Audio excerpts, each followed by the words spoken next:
Donovan Mitchell's future is as good a guess as anybody's in the world, but some recent news might bring us just a bit closer to seeing where Spider Mitchell is gonna land this season. Hey guys, this is Etan with OverTheBack, and this is my first ever YouTube video. Very happy to put this on for you guys. Please let me know what you guys think down in the comment section below, and what other videos you want me to make topics on. Let's get into it. To this point, Donovan Mitchell has crushed all expectations of him, arriving in Utah in 2017 with the 13th overall pick, ushering a new era of Jazz basketball since the departure of their franchise guy, Gordon Hayward. Donovan has been a consistent 20 points per game scorer in the league and one of the most explosive when the ball is in his hand. Unfortunately for Donovan and the Jazz, that has not translated to much success over in Salt Lake. Continuous postseason collapses have left a few unhappy campers in Utah. Donovan's first time in the postseason was probably his best thus far, leading a Jazz team past a Russ Westbrook, Paul George OKC Thunder team in only 6 games. But after that, proceeded to get wrecked by James Harden-led Houston Rockets in back-to-back years. Donovan's next crack in the postseason would be in the 2020 NBA season, where unfortunately for the NBA and the world was the outbreak of the COVID-19 virus, resulting in the NBA suspending its season, but the league was later reinstated within the NBA bubble, where the Jazz finally obtained the 6th seed and faced a Denver Nuggets in the first round. Donovan would go up against Denver Nuggets star Jamal Murray in already an instant classic, with both of the two dropping 50-point games against each other in consecutive games. The Jazz would end up taking a commanding 3-1 lead, but would unfortunately give up the sleeve and lose in heartbreak fashion in the final seconds of a Game 7 loss. With this loss glooming in their heads, Donovan and the Jazz came out swinging in the 2021 NBA season,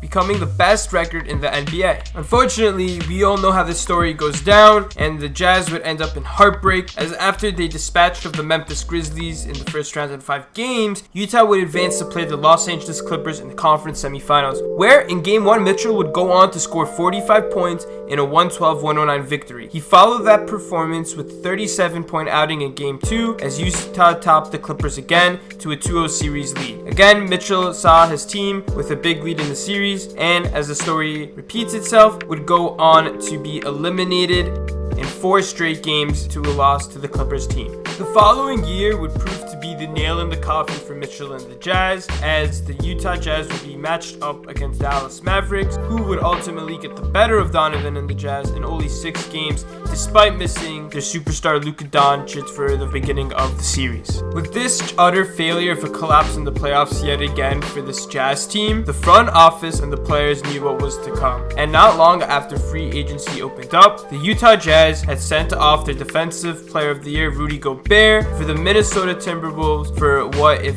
I've ever seen one, is a haul of a lifetime. The Minnesota Timberwolves sent Malik Beasley, Patrick Beverley, Leonardo Bolmaro, Walker Kessler, Jared Vanderbilt, a 2023 first-round pick, a 2025 first-round pick, a 26 pick swap, a 2027 first-round pick, and a 2029 first-round pick. Yeah, a lot going for in his 30s former Defensive Player of the Year, who at best averages 15 and 14. With this trade going down, it set a high precedent for superstars in the NBA. The Brooklyn Nets have had trouble dealing away Kyrie Irving and Kevin Durant, who also seem to be unhappy in their situations. The same goes for the Utah Jazz, who are now looking for markets for Donovan, who have not been able to find a successful partner for dealing Donovan, as their asking price is multiple first-round picks and all-star caliber players. The Knicks look to have the best opportunity to land Mitchell, as their proposed package of Evan Fournier, Quentin Grimes, Cam Reddish, Miles McBride, and 6 first-round picks were thought to be